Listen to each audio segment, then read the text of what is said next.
നമസ്കാരം. ഓട്ടപ്രദർശനത്തിലേക്ക് ഏവർക്കും സ്വാഗതം. NDA സർക്കാർ ഒരു ബിൽ കൊണ്ടുവന്നാൽ അത് തീർച്ചയായും പാർലമെൻറ്റിൽ നിയമമാക്കും എന്ന് പറഞ്ഞാൽ നിയമമാക്കും. അതായത് ഇപ്പോൾ വുമൺ റിസർവേഷൻ ബില്ല് കൊണ്ടുവന്നു. അത് പരാജയപ്പെട്ടു. നാരീശക്തി അതിനെയും പരാജയപ്പെട്ടു.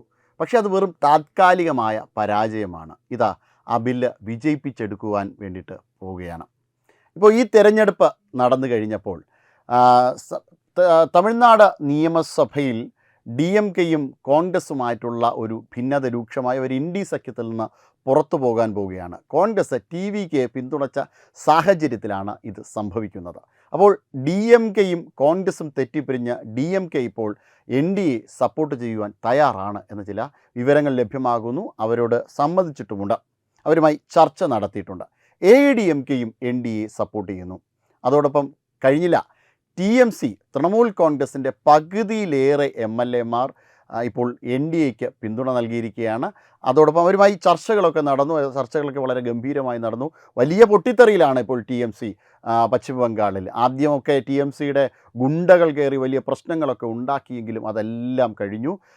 അതോടൊപ്പം തന്നെ മമതയ്ക്ക് നിക്കക്കള്ളിയില്ലാതായി മമത പുറത്തേക്ക് പോയി. ഇനിയിപ്പോൾ അവിടെ അന്വേഷണമൊക്കെ നടക്കുന്നുണ്ട്. പശ്ചിമ ബംഗാൾ കേന്ദ്രീകരിച്ചുകൊണ്ട് മമതയുടെ കഴിഞ്ഞ 15 വർഷക്കാലത്തെ പ്രവർത്തനങ്ങൾ, കള്ളപ്പണം, അതോടൊപ്പം തന്നെ ഇപ്പോൾ MLAമാർക്ക് സീറ്റ് കൊടുക്കാൻ വേണ്ടി 5 കോടി രൂപയാണ് ഓരോ MLAമാരിൽ നിന്നും വാങ്ങിയിട്ടുള്ളത്. അതായത് ഓരോ MLA സ്ഥാനാർത്ഥിമാരിൽ നിന്നും വാങ്ങിയിട്ടുള്ളത്. അത്തരത്തിലുള്ള ചില കാര്യങ്ങൾ കൂടി പുറത്തേക്ക് വരുന്നുണ്ട്. ആ രീതിയിൽ വലിയ TMCയിൽ വലിയ പൊട്ടിത്തെറി ഉണ്ടാകുന്നു. TMCയിലെ പകുതി MLAമാരും NDA പിന്തുണയ്ക്കുകയാണ്. തീർന്നില്ല, TMCയുടെ രാജ്യസഭാ MP മാർ കൂടി ചിലർ NDA പിന്തുണയ്ക്കുന്നു എന്നാണ് കേട്ടത്. അതായത് 13 അംഗങ്ങളാണ് TMCയിൽ നിന്ന് രാജ്യസഭയിലുള്ളത്. അവരിൽ ഏകദേശം 4ഓളം പേർ NDA പിന്തുണയ്ക്കുന്നു എന്നാണ് കേൾക്കുന്നത്. അതോടൊപ്പം തന്നെ സമാജ്വാദി പാർട്ടി ഒന്നടങ്കം NDA പിന്തുണയ്ക്കാം എന്നുള്ള രീതിയിലുള്ള കാര്യങ്ങൾ കൂടി അറിയാൻ കഴിയുന്നു. അങ്ങനെ ഒരു സപ്പോർട്ട് ലഭിക്കുന്നതോടുകൂടി രാജ്യസഭയിൽ ഒരു പിന്തുണ 174 പേരോളം പിന്തുണ വിവിധ പാർട്ടികളിൽ നിന്നായിട്ട് NDAയ്ക്ക് ലഭിക്കുവാൻ പോകുന്നു. അതോടൊപ്പം തന്നെ ഒരു കംഫർട്ടബിൾ മെജോറിറ്റി ലോക്സഭയിൽ 3/2 ഭൂരിപക്ഷം ബില്ലിനെ പിന്തുണയ്ക്കുന്ന തരത്തിലുണ്ടാകാൻ പോകുന്നു എന്ന തരത്തിലുള്ള വിവരങ്ങളാണ് ലഭ്യമാകുന്നത്. അതായത് കോൺഗ്രസ് ഈ ബില്ലിനെ അതിശക്തമായി എതിർത്തു. ബില്ലിൻ്റെ പരാജയത്തിൽ സന്തോഷിച്ചു. ഇന്ത്യ സഖ്യം പരസ്പരം മധുരപലഹാരങ്ങൾ വിതരണം ചെയ്യുന്നു. ഞങ്ങളിതാ NDA പരാജയപ്പെടുത്തി എന്ന് പറഞ്ഞു തീർന്നില്ല. അവർക്ക് പിന്തുണയുള്ള സംസ്ഥാനങ്ങളിലെല്ലാം താഴോട്ട് പോയി. തമിഴ്നാട്ടിൽ പൂർണ്ണ പരാജയമായിട്ട് മാറി കോൺഗ്രസിൻ്റെ സഖ്യം. കേരളത്തിൽ മാത്രമാണ് കോൺഗ്രസിന് വിജയിക്കുവാൻ കഴിഞ്ഞത്. മറ്റിടങ്ങളിലെല്ലാം വൻ പരാജയമാണ് നേരിട്ടത്. ഇനി പശ്ചിമ ബംഗാളിൽ എന്തെങ്കിലും മാറ്റമുണ്ടായോ? പശ്ചിമ ബംഗാളിൽ മാറ്റമുണ്ടായി. തൃണമൂൽ കോൺഗ്രസ് ഭരണത്തിൽ നിന്ന് പുറത്തേക്ക് പോയി. അങ്ങനെ ഇന്ത്യ സഖ്യത്തിൽ ഒരു കക്ഷിയും കൂടി അവസാനിച്ചു. ആസാമിൽ BJP തൂത്തുവാരിയിട്ടുണ്ട്. പുതുച്ചേരിയിൽ BJP തൂത്തുവാരിയിട്ടുണ്ട്. NDA തൂത്തുവാരിയിട്ടുണ്ട്. അത്തരത്തിൽ കാര്യങ്ങൾ പുരോഗമിക്കുകയാണ്. അങ്ങനെ ഈ തെരഞ്ഞെടുപ്പും കൂടി കഴിഞ്ഞതോടുകൂടി ഇതിനെ ലക്ഷ്യം വെച്ചുകൊണ്ട് തന്നെയാണ് NDA പറഞ്ഞത്. തീർച്ചയായിട്ടും വുമൺ റിസർവേഷൻ ബിൽ വളരെ താൽക്കാലികമായൊരു പരാജയമാണ്. രാജ്യത്തെ സ്ത്രീകൾക്ക് നേരെ പ്രതിപക്ഷം ചെയ്തത് വലിയ കുറ്റമാണ്. പക്ഷേ ആ കുറ്റം അധിക നാളൊന്നും നീണ്ടു നിൽക്കുവാൻ വേണ്ടിയിട്ട് NDA അനുവദിക്കുന്നില്ല. ഉടൻ തന്നെ ആ ബില്ല് പാസ്സാകുന്നതോടുകൂടി ഇവരെ അടിച്ച് പുറത്തേക്ക് കളയുകയും പുതിയ രീതിയിൽ പുതിയ പിന്തുണയോടുകൂടി വുമൺ റിസർവേഷൻ ബിൽ ഡീലിമിറ്റേഷൻ ഒപ്പം പാസ്സാക്കുന്നു എന്നുള്ളതാണ്. അതായത് എവിടെയൊക്കെ എന്തൊക്കെ കാര്യങ്ങൾ പ്ലാൻ ചെയ്തിട്ടുണ്ടോ, ഇപ്പോൾ POK ആണ് ഇനി സ്വന്തമാക്കുവാൻ പോകുന്നത്. അതിന് മുന്നേയുള്ള എല്ലാ കാര്യങ്ങളും ആർട്ടിക്കിൾ 370 പിൻവലിക്കുന്ന കാര്യത്തിലായാലും അതൊന്നും നടക്കില്ല എന്നാണ് കോൺഗ്രസ് പറഞ്ഞത്. പക്ഷേ അത് നടത്തിയെടുത്തു. GSTയുടെ കാര്യമായിക്കോട്ടെ, എല്ലാ കാര്യങ്ങളും NDAയ്ക്ക് നടത്തുവാൻ കഴിഞ്ഞു എന്നുള്ളതാണ്. അവർ പറഞ്ഞ ഓരോ വാഗ്ദാനങ്ങളും നിറവേറ്റാൻ കഴിഞ്ഞു. അയോധ്യയിൽ രാമക്ഷേത്രം പണിയുവാൻ കഴിഞ്ഞു. പ്രാണപ്രതിഷ്ഠ നടത്തുവാൻ കഴിഞ്ഞു. അങ്ങനെ എന്തൊക്കെ വാഗ്ദാനങ്ങൾ രാജ്യത്തിന് നൽകിയിട്ടുണ്ടോ ആ വാഗ്ദാനങ്ങളെല്ലാം പാലിച്ചുകൊണ്ട് അവർക്ക് മുന്നോട്ട് പോകാൻ കഴിയുന്നുണ്ട്. ഇതാ സോമനാഥ ക്ഷേത്രത്തിൻ്റെ അല്ലെങ്കിൽ മധുരയുടെ കാര്യത്തിൽ ഇങ്ങനെ എല്ലാ മേഖലയിലും, സമസ്ത മേഖലയിലും എന്താണോ NDA രാജ്യത്തിന് വേണ്ടിയിട്ട് തീരുമാനിച്ചത് ആ കാര്യങ്ങളൊക്കെയും നടത്തുമെന്നാണ്. ഇനി POKയുടെ കാര്യത്തിലും ഇവർക്ക് എതിർപ്പുണ്ടാകാം. രാജ്യത്ത് വലിയ പ്രശ്നങ്ങൾ ഉണ്ടാക്കുവാൻ ശ്രമിക്കുന്നു. മുമ്പ് ചൈന ബോർഡർ റോഡ്, ചൈനയുമായി അടുത്തുള്ള ബോർഡർ റോഡുകൾ പരിഷ്കരിക്കുന്നതിന് എ.കെ. ആൻ്റണി പറഞ്ഞ ഒരു ന്യായം എന്ന് പറയുന്നത്, ഈ ബോർഡർ റോഡുകൾ പരിഷ്കരിച്ചാൽ ചൈനയുടെ വെറുപ്പിന് പാത്രമായി മാറും ഭാരതം, അതുകൊണ്ട് അതൊന്നും ചെയ്യുവാൻ പാടില്ല, അത് നമ്മുടെ സമാധാനത്തെ തകർക്കുമെന്നാണ്. പക്ഷേ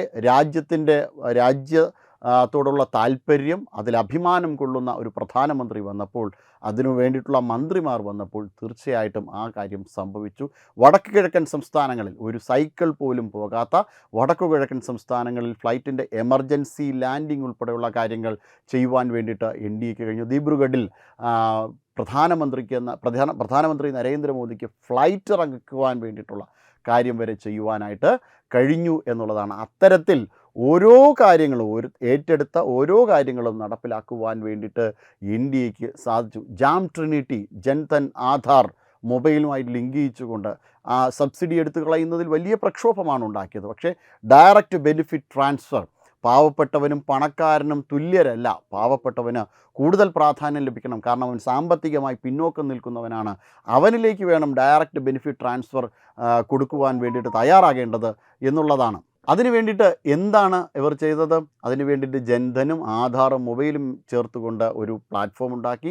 ആ പ്ലാറ്റ്ഫോം ഉണ്ടാക്കിയതിന് ശേഷം ഇവർക്ക് ആവശ്യമായിട്ടുള്ള ധനം, പാവപ്പെട്ടവർക്ക് ആവശ്യമായ ധനം ആ അക്കൗണ്ടുകളിൽ കൂടി കൈമാറി. നേരെ മറിച്ച് നേരത്തെ എന്താണ് ചെയ്യുന്നത്? ഉദാഹരണത്തിന് ഒരു ബെൻസിലോ ഓഡിക്കാറിലോ ഒക്കെ പോകുന്ന ആൾക്കാർക്കും പെട്രോളിൻ്റെ സബ്സിഡി കിട്ടും. അതോടൊപ്പം തന്നെ വളരെ സാധാരണക്കാരനായ ആളിനും പെട്രോളിൻ്റെ സബ്സിഡി കിട്ടും. ആർക്കാണ് വേണ്ടത്? കൂടുതൽ പെട്രോൾ അടിക്കുന്നത് ആരായിരിക്കും? പണക്കാരനായിരിക്കും. അപ്പോൾ സബ്സിഡിയുടെ ഗുണഫലം ആർക്കായിരിക്കും കൂടുതലായി കിട്ടുക? പണമുള്ള ആളിനെ കൂടുതൽ പണക്കാരനായി മാറ്റുന്ന ഏർപ്പാടായിരുന്നു സബ്സിഡി. അതിനെ എടുത്ത് കളഞ്ഞു. ഡയറക്റ്റ് ബെനിഫിറ്റ് ട്രാൻസ്ഫർ കൊടുക്കുവാൻ വേണ്ടിയിട്ട് എൻ.ഡി.എക്ക് കഴിഞ്ഞു. അതോടൊപ്പം തന്നെയാണ് ഈ ഒരു പുരോഗതിയും. എന്തായാലും എൻ.ഡി.എ തകിടം മറിച്ചുകൊണ്ട് രാജ്യവിരുദ്ധ ശക്തികൾ അങ്ങനെ ആഹ്ലാദിച്ചിരിക്കേണ്ട ഉടൻ തന്നെ അടുത്ത പണിയും എൻ.ഡി.എ തന്നെ റെഡിയാക്കിയിട്ടുണ്ടായിരുന്നു. കശ്മീരിൽ മുമ്പ് ഭീകരവാദികളുടെ അവസ്ഥയില്ല, പഴയ രീതിയിലുള്ള ഭീകരവാദികളില്ല. നേരത്തെ ആർമിയെ കല്ലെറിയുന്ന, സൈന്യത്തെ കല്ലെറിയുന്ന ആൾക്കാരിപ്പോൾ ഇല്ല. നേരത്തെ എന്തായിരുന്നു സംഭവിച്ചിരുന്നത്? 50 കൊല്ലക്കാലം 70 കൊല്ലക്കാലം 7 പതിറ്റാണ്ട് കാലം കോൺഗ്രസും അവിടെ ഭരിച്ചിരുന്ന ആൾക്കാരും കൂടെ വിഘടനവാദികൾക്കും മറ്റുള്ള ചില സ്വാധീന ശക്തികൾക്കും പൈസ വീതിച്ചു കൊടുക്കുകയും സാധാരണക്കാരന് അവിടെ ലഭിക്കേണ്ട ഗുണഫലങ്ങളൊന്നും ലഭിക്കാത്ത സാഹചര്യമുണ്ടായി.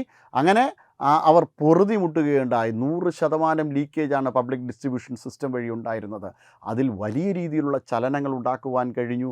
അങ്ങനെ ഒരു പുതിയ കശ്മീരിനെ ഉണ്ടാക്കിയെടുക്കുവാൻ വേണ്ടിയിട്ട് എൻ.ഡി.എക്ക് സാധിച്ചു എന്നതാണ്. ആ മാറ്റം തന്നെയാണ് ഇനി വരുവാൻ പോകുന്നത്.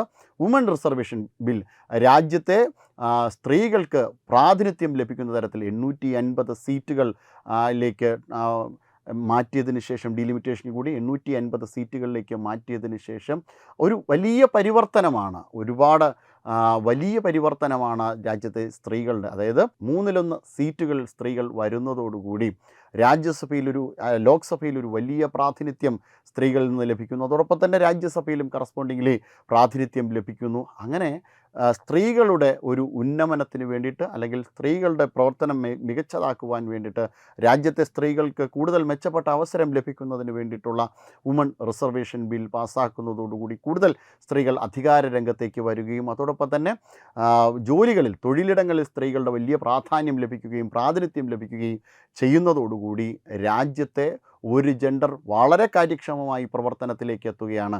അതായത് രാജ്യത്തിൻ്റെ പ്രൊഡക്ടിവിറ്റിക്ക് സ്ത്രീകൾ സംഭാവന കൂടി നൽകുന്നതോടുകൂടി രാജ്യത്തിൻ്റെ പുരോഗതി അതിവേഗത്തിലായിത്തീരും. ഡബിൾ എഞ്ചിൻ സർക്കാർ എന്ന തലത്തിലേക്ക് ഇത് മാറുകയും അങ്ങനെ രാജ്യത്തിൻ്റെ പുരോഗതി 2047 മുന്നേ തന്നെ ഭാരതം ഒരു വികസിത രാജ്യമായി മാറുന്ന ഒരു കാഴ്ചയായിരിക്കും പിന്നീട് ലോകത്തിന് കാണുവാൻ സാധിക്കുന്നത്. ഇതൊന്നും മറ്റേതെങ്കിലും ഒരു സർക്കാരായിരുന്നെങ്കിൽ പ്രാപ്തമാകുമായിരുന്നില്ല.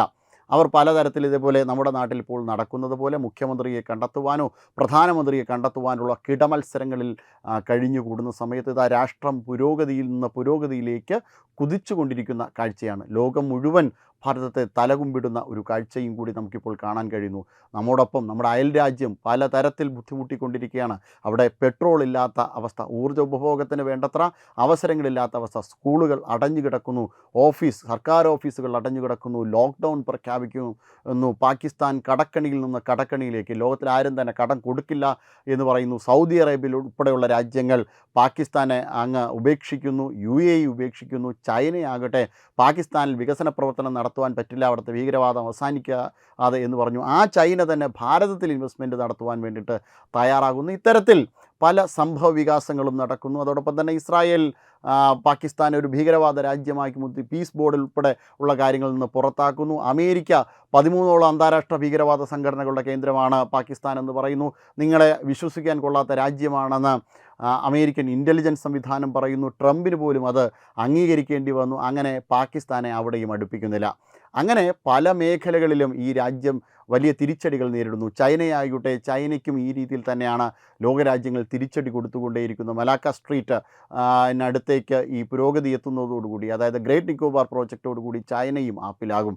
ഭാരതത്തോടൊപ്പം ചേരുവാൻ വേണ്ടിയിട്ട്, ഭാരതത്തിനോട് മെയ്യോട് മെയ് ചേർന്നുകൊണ്ട് പോരാടുവാൻ വേണ്ടിയിട്ട് അമേരിക്ക കൂടി വരുന്നതോടുകൂടി സൗത്ത് ചൈന സീയിലെ ചൈനയുടെ ഈ പ്രാതിനിധ്യവും കൂടി നഷ്ടപ്പെടുന്ന ഒരു സാഹചര്യത്തിലേക്ക് മാറും. അങ്ങനെ അടിമുടി ചൈനയും മാറുന്നു എന്നുള്ളതാണ്. ഈ രീതിയിൽ ഭാരതം വലിയ ഒരു മുന്നേറ്റത്തിൻ്റെ ശ്രമത്തിലാണ്.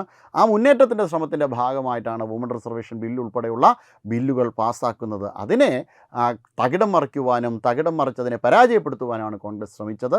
പക്ഷേ അതെല്ലാം തന്നെ അസ്ഥാനത്തായിരിക്കുന്നു. ഇതാ ആ ബില്ല് വിജയിക്കുവാൻ പോകുന്നു എന്നുള്ളതാണ് നമുക്കിപ്പോൾ ഒടുവിൽ ലഭ്യമാകുന്ന വിവരം.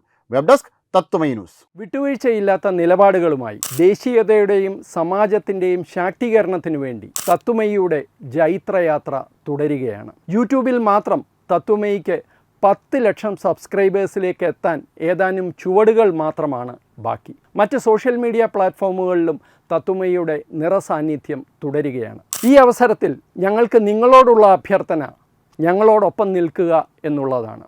നിങ്ങൾ ഉപയോഗിക്കുന്ന ഏത് സോഷ്യൽ മീഡിയ പ്ലാറ്റ്ഫോം ആണെങ്കിലും ഞങ്ങളുടെ വരിക്കാരാകുക, ഞങ്ങളെ സബ്സ്ക്രൈബ് ചെയ്യുക, നിങ്ങളുടെ സുഹൃത്തുക്കളിലേക്ക് തത്വമയിയുടെ ഈ സന്ദേശം പ്രചരിപ്പിക്കുക. ഞങ്ങളോടൊപ്പം നിൽക്കൂ, രാഷ്ട്രത്തോടൊപ്പം നിൽക്കൂ, ദേശീയതയ്ക്കൊപ്പം സഞ്ചരിക്കൂ.